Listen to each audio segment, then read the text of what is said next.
Limitations of Coulomb's law, Coulomb's law की limitations. Okay, तो ये क्वेश्चन हमें वेरी शॉर्ट आंसर टाइप में या शॉर्ट आंसर टाइप में हमें देखने को मिलेगा एग्जाम में।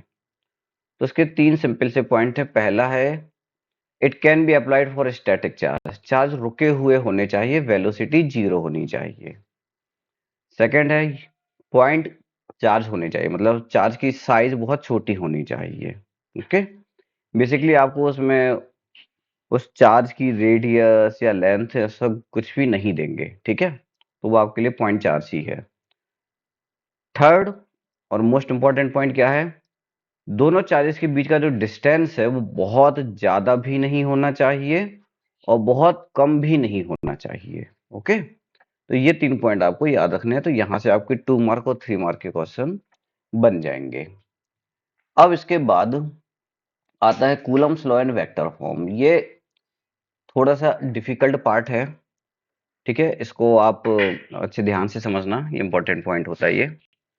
तो इसमें हमें क्या करना है, कूलम्स लॉ को हमें वेक्टर फॉर्म में समझना है। तो वेक्टर फॉर्म का मतलब क्या है, हमें मालूम है वेक्टर क्वांटिटीज वो क्वांटिटीज होती हैं जिनमें डायरेक्शन भी इन्वॉल्व होती है, मतलब हमें यहाँ पर डायरेक्शन की भी बात करनी पड़ेगी।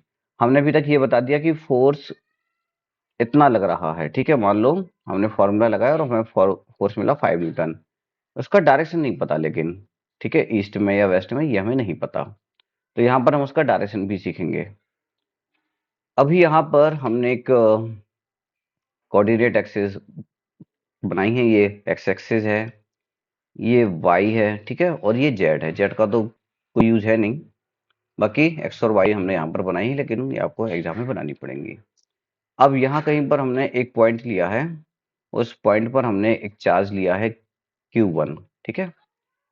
तो पहले तो हमें ये पता करना पड़ेगा कि इसका जो पोजीशन वेक्टर है वो क्या है। तो ये जो ओरिजिन होता है यहाँ से हम इसका पोजीशन वेक्टर बनाते हैं।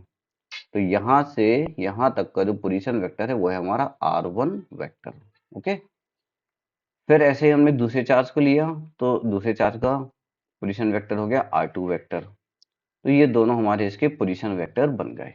R1 vector and R2 vector from the origin, origin को हम ले रहे हैं रेफरेंस। अब यहाँ पर हम बात करेंगे F21। F21 से मतलब क्या है, फोर्स ऑन 2 बाय 1, ठीक है। फोर्स ऑन 2 मतलब सेकंड पर लगने वाला फोर्स ड्यू टू फर्स्ट, तो फोर्स ऑन 2 बाय 1 की बात करेंगे। तो यहाँ पर लिखा भी है F21 का मतलब क्या है, force exerted on charge Q2 by Q1। Okay, तो अब यहाँ पर हम अपना फॉर्मूला जो हमें मालूम है वो हम लगा देंगे। तो फॉर्मूला क्या था हमारा, K Q1 Q2 डिवाइड में डिस्टेंस। अब देखो डिस्टेंस हम कैसे निकालेंगे, ये जो दो पोजीशन वेक्टर हमें दिए ना, इनकी हेल्प से हमें निकालना पड़ेगा। ओके, तो ये R1 वेक्टर है, जैसा कि आप डायग्राम में देख रहे हो, ये R2 वेक्टर है, और ये जो बनेगा ये हमारा हो जाएगा R12 वेक्टर, ठीक है। तो ये डिस्प्लेसमेंट वेक्टर हो गया फर्स्ट से सेकंड का R12 वेक्टर। तो यहाँ पर डिस्टेंस में हम क्या लिखेंगे, R12। अब वेक्टर आपको लिखना हो तो लिखिए, बाकी क्या है, हमें इसका मैग्नीट्यूड की रिक्वायरमेंट होती है, तो इसलिए हम क्या करेंगे, इसका मैग्नीट्यूड ही लेंगे।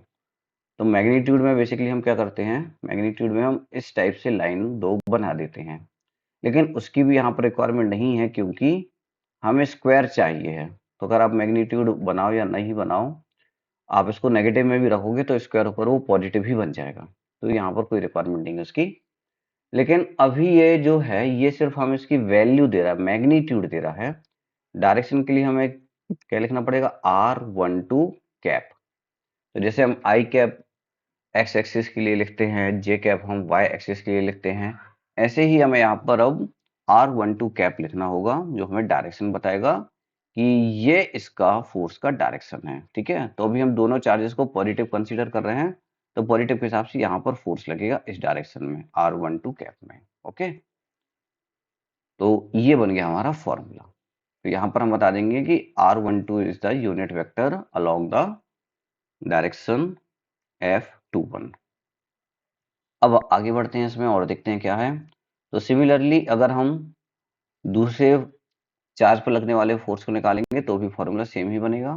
तो वो हो जाएगा F12 वेक्टर के Q1 Q2, नीचे क्या आ जाएगा R21 वेक्टर का जो मॉड है वो स्क्वायर, और यहाँ पर आ जाएगा R21 कैप, R21 कैप। ठीक है, तो जैसा जैसा वहां लिखा था, बस आपको क्या करना है, जहां भी आपने 1 2 लिखा था वहां पर उसकी जगह पर आपको 2 1 लिख देना है और कुछ नहीं करना है। ठीक है, तो ये आपको डायरेक्शन भी बता देगा यहाँ पर और मैग्नीट्यूड भी बता देगा। अब आगे बढ़ते हैं इसमें।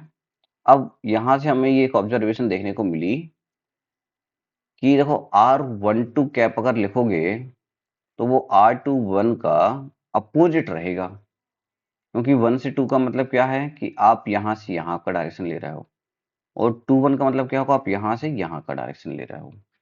तो वैल्यू तो दोनों की सेम है क्योंकि यूनिट वेक्टर है, बस नेगेटिव साइन क्या बता रहा है कि डायरेक्शन अपोजिट है। तो जैसे आप इन दोनों को समराइज करोगे यू विल फाइंड कि जो फोर्सेस हैं उन उनका मैग्नीट्यूड तो सेम है, उनका मैग्नीट्यूड तो सेम है, लेकिन डायरेक्शन क्या है, अपोजिट है, इसलिए हमने यहाँ पर लगाया नेगेटिव साइन। ठीक है, तो ये न्यूटन्स का जो थर्ड लॉ है इसको भी वैलिड करता है कि इक्वल एंड अपोजिट रिएक्शन यहाँ पर हो रहा है। ठीक है, तो चार्जेस की वैल्यू कुछ भी हो, फोर्स दोनों के लिए सेम रहेगा मैग्नीट्यूड में, और डायरेक्शन हमेशा अपोजिट रहेगा। अभी मैंने जैसे एग्जांपल लिया पॉजिटिव पॉजिटिव का, तो देखो इसमें भी डायरेक्शन अपोजिट है, ये दोनों एक दूसरे से दूर भागेंगे। अगर दो नेगेटिव नेगेटिव होते तो भी वो दूर ही भागते, तो डायरेक्शन अपोजिट ही होता। और अगर एक पॉजिटिव और एक नेगेटिव हुआ तो भी वो इस टाइप से अट्रैक्ट करेंगे, तो यहाँ पर भी दोनों का डायरेक्शन अपोजिट ही है। तो ये नेगेटिव साइन आपको हर केस में हर कंडीशन में देखने को मिलेगा।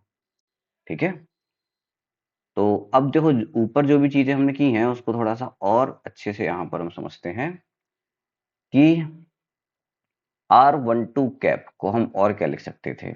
R12 कैप मतलब R12 वेक्टर डिवाइड में उसका मॉड। ठीक है, ऐसे भी लिख सकते हैं हम लोग इसको। और देखो R12 मॉड है तो बेसिकली वो R12 की वैल्यू ही है, तो आप उसको सिर्फ और सिर्फ R12 ही लिख दो, ये चीज हो गई। ओके, ये वाला पार्ट हमने वहां पर ऑलरेडी देख लिया है तो उसकी कोई रिक्वायरमेंट नहीं है सॉल्व करने की। बाकी डाउट हो तो आप कमेंट सेक्शन में बता देना, सो आई विल एक्सप्लेन इट। ठीक है, ये तो सिंपल सा जो अम, हमारा वेक्टर का जो मेथड होता है वही है और कुछ नहीं अलग से।